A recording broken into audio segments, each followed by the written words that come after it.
Salut à tous, j'ai pu voir Jujutsu Kaisen 0 en avant-première le 13 mars. Ouais, on est plus d'un mois après, ouais. Et je ne regrette pas d'avoir dû faire la queue pour rentrer dans une salle de 500 places remplie. Fort heureusement, la grande majorité des gens étaient respectueux, car quand sur Twitter je vois ça, j'ai juste envie que la peine de mort soit rétablie. Je plaisante, mais légaliser la torture serait un bon début. Surtout que ce genre de truc arrive que durant les séances de films animés.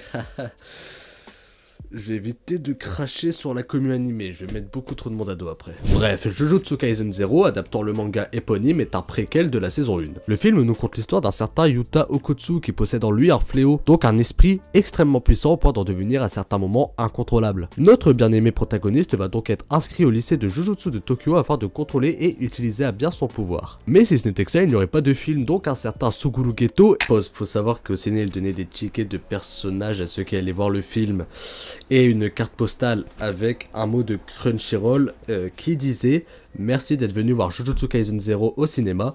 En cadeau, voici un des 6 tickets collector offerts pour la sortie du film. » Et du coup, moi j'ai eu Suguru Geto parmi ces 6.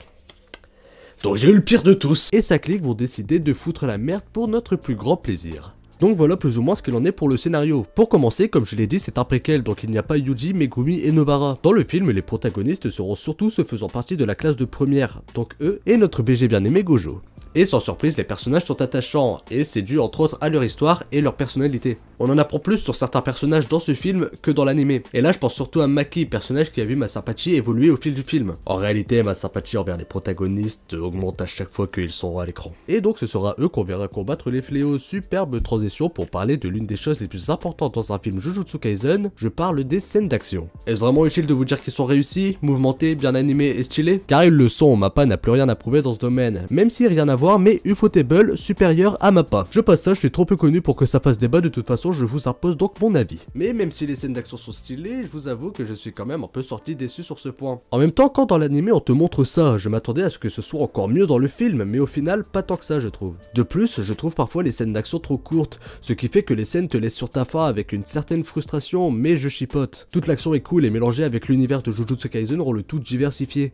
Ça peut être des combats au corps à corps avec des armes en utilisant la force occulte ou même des fléaux, ce qui fait qu'on ne se lasse pas, ça se renouvelle souvent. Mais pour plus d'immersion dans les combats, c'est important d'avoir une bonne implication émotionnelle. Et là c'est réussi, comme je l'ai dit, les personnages sont attachants et leur passé, parfois bien mis en scène d'ailleurs, permet donc de nous impliquer dans le récit et donc d'avoir plus de sensations. C'est donc un point à ne pas négliger, et là je peux vous dire qu'il ne l'est pas, ça parle quand même d'une petite fille, amie de Yuta, qui meurt atrocement mais devient fléau par les liens de l'amour.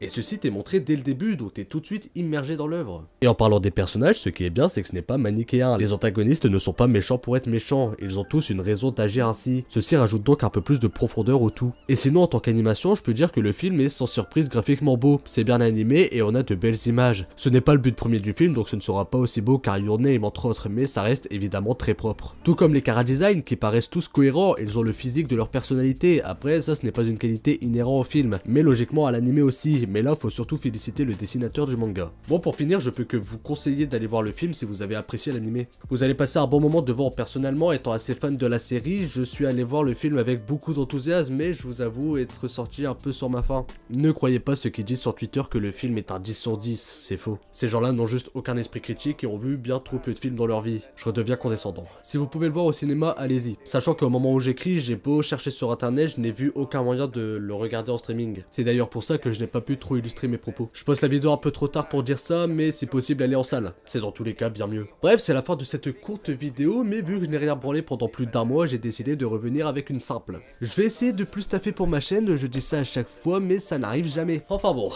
à la prochaine. En faisant la même chose que ce système a fait, si on devient aussi négatif qu'eux et qu'on les combat de cette façon, on en arrive au même point. Ça n'aide pas. Il faut rester positif en restant conscient de ce qui se passe, sans l'ignorer.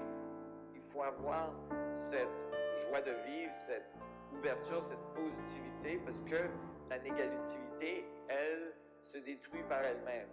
On n'a pas besoin de la détruire, elle se détruit par elle-même. Tout ce qu'il faut faire, c'est qu'il faut construire le monde qu'on veut voir dans notre futur.